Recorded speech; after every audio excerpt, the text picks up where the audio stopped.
The next thing that's important to know, yes, it's possible for you to choose your future and direct the course of your life as you run toward your dream. It's necessary that you have goals, that you write those goals down, that you plan, and that you constantly think about how you can begin to improve what you're doing. Whether it's your presentations, your recruiting skills, or whatever it is, it's also necessary to always find a way to pull it out even when everyone else thinks you're defeated. You've got to take personal responsibility and know that in order to become successful, you must make it your personal business to make it happen. But the next thing, ladies and gentlemen, I want to share with you something some of you already know is that it's hard. It's not easy. It's hard to change your life. It was hard for me just over 3 years ago in the Penobscot building in Detroit, Michigan, where I was operating my business. I fell on hard times and I was sleeping in my office. It was hard coming into the lobby when the security guard said, "Excuse me, Mr. Brown, can we see you for a moment?" I said, "Yes," and walked up to the counter. He handed me an envelope and said, "Would you mind reading it here?" I opened the envelope and it was from management. The letter said, "This is an office tower, not a hotel. Please do not sleep in your office." I said, "Excuse me, sir. I just work long hours creating my business. I'm an entrepreneur and right now things are bad for me. But it's not going to be this way always. I just asked for the opportunity to continue operating as I am. I'm not trying to make this my home." It was hard walking through that lobby. Sometimes they would laugh. There goes that guy talking about becoming successful. Look at him. He's bathing in the bathroom upstairs on the 21st floor. He sleeps on the floor with 2 other dreamers. Look at him. It was hard, ladies and gentlemen, coming to speak to people while facing financial difficulties in my own life. I was behind on my bills and my dreams, yet I was standing in front of them saying, "You can live your dream." It was hard, ladies and gentlemen. It was very difficult to pick myself up each day, believing that I could do it. There were times I doubted myself. I asked God, why? Why is this happening to me? I'm just trying to take care of my children and my mother. I'm not trying to steal or rob from anybody. Why does this have to happen to me? It was very hard. Here's what I want to say to you. For those of you who have experienced some hardships, don't give up on your dream. No one could have convinced me that by holding on, by continuing to push forward, by continuing to run toward my dream, one day I'd have my own talk show. It's a long shot, ladies and gentlemen. From Liberty City, an abandoned building on a floor, never knowing my mother or father, it's a long shot to be here with you today, in this dome in Atlanta. It's a long shot, no college training, labeled educable, mentally retarded. But I kept running toward my dream. Don't stop, don't stop, don't stop running toward your dreams. It's very important as you hold on to that dream to know that there will be moments when you doubt yourself. Rough times will come, but they have not come to stay, they have come to pass. It's very important for you to know that. Don't say, "I'm having a bad day." Instead, say, "I'm having a character building day." It's very important for you to believe that you are the one to make this happen. I remember a high school teacher, Mr. Leroy Washington. At the end of school one June, just a few days before we were supposed to leave, I got my report card.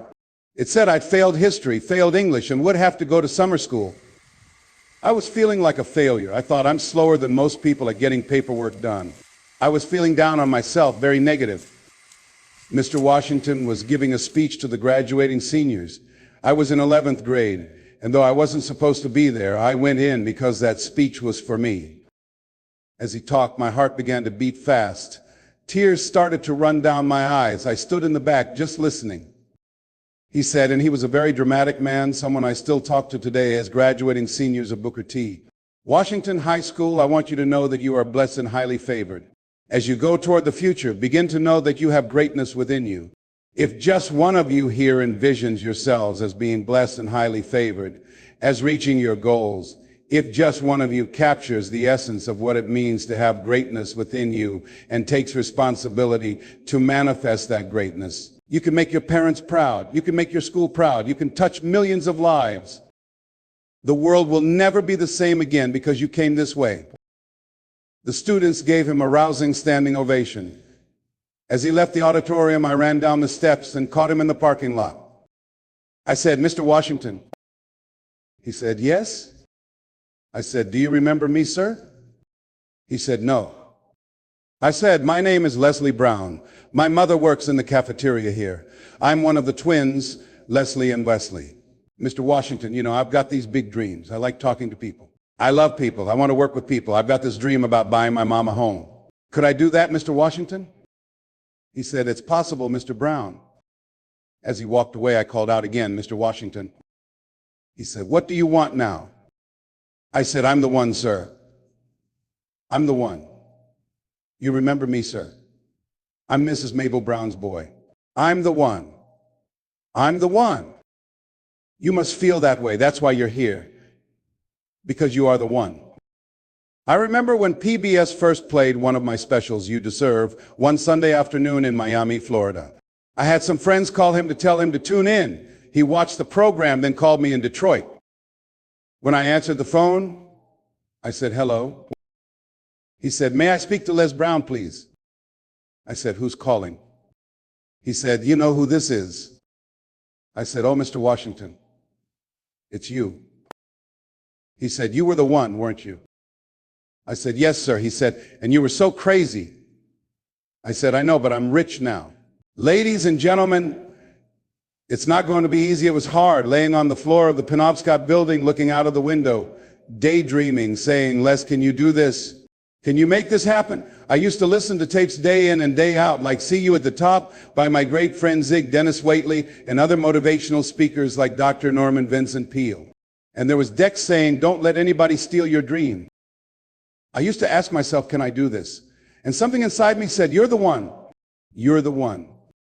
And let me tell you something, ladies and gentlemen, while you're here and before you go back to your respective cities and communities, write down at least 5 reasons why you deserve your dream and why you won't give up.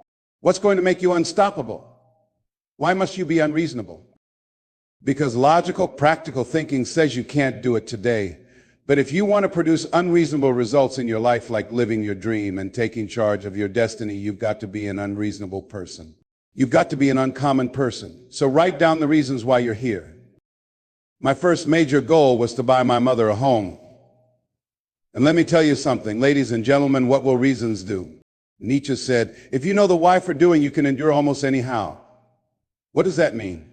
If you know why you're doing something, when the hard times come, and they will come when the disappointments and rejections come, and they will come by the truckloads, your reasons will be your rod and staff. They will comfort you and pick you up once again. I have a saying on one of my tapes, if life knocks you down, try to land on your back, because if you can look up, you can get up. Let your reasons get you back up.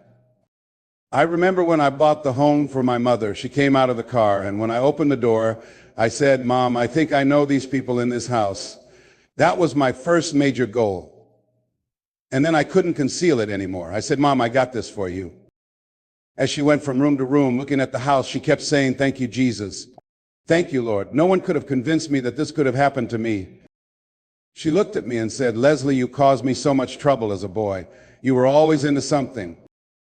No one could have convinced me that day when I walked into that house and this lady was holding me and my brother, and she said, Mom, I want you to promise me 2 things.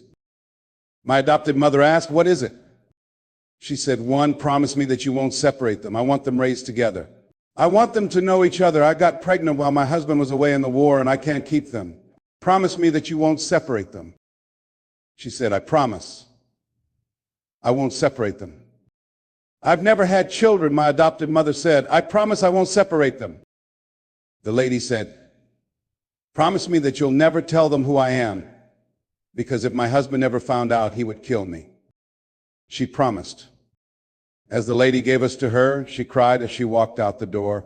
She looked back at my adopted mother. Remember, don't separate them. My mother said, I swear to God I won't separate them. I'll keep them together. She said, I held you both in my arms. I never had any children of my own. I didn't know how I was going to do it, but I knew with the help of God I would. Ladies and gentlemen, my mother had a dream of having children and raising us. She didn't know how she was going to do it. And you're going to be just like that. Some of you are already there. You don't know how you're going to make this happen, but you feel within yourself, some way, somehow, with the help of God, I'm going to make it happen. Repeat after me, please. No matter how bad it is or how bad it gets, I'm going to make it. I'm going to make it. Shake somebody's hand on your right and left and say, you've got the right stuff. Yes, it's possible for you to live your dream. It's necessary that you associate with winners, that you work your system, that you are relentless, and that you never give up. It's you. You've got to take personal responsibility. You've got to make it your personal business to make it happen.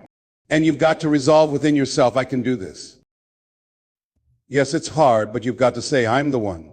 I'm the one to make this happen. I'm the one to become successful in this business. As you work to help other people become successful, that feeds your success. Yes, it's going to be hard, but find out what will make it worth it for you.